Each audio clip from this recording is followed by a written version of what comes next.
চট্টগ্রামের সীতাকুণ্ডে শিপব্রেকিং ইয়ার্ডে বিষাক্ত গ্যাস লিকেজে ৮ জন শ্রমিকের মর্মান্তিক মৃত্যু হয়েছে। দুর্ঘটনাটি ঘটে সীতাকুণ্ডে ফেরদৌস স্টিল শিপ রিসাইক্লিং ইন্ডাস্ট্রিজে।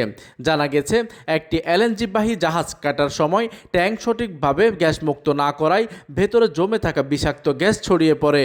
এতে মুহূর্তের মধ্যে হতাহতের এই ঘটনা ঘটে। এইদিকে খবর পেয়ে বিকেলে দ্রুত ঘটনাস্থলে পৌঁছে বাংলাদেশ সেনাবাহিনীর একটি বিশেষজ্ঞ দল। জাহাজটির বিষাক্ত গ্যাস নির্গমন বন্ধ ও পুরোপুরি এলাকা সিলগালা করতে তারা বর্তমানে উদ্ধার ও ফায়ার ফাইটিং অভিযান পরিচালনা করছেন। প্রতিনিধির তথ্য ও পাঠানো চিত্রে ডেস্ক নিউজ, দিগন্তের বার্তা 24, চট্টগ্রাম।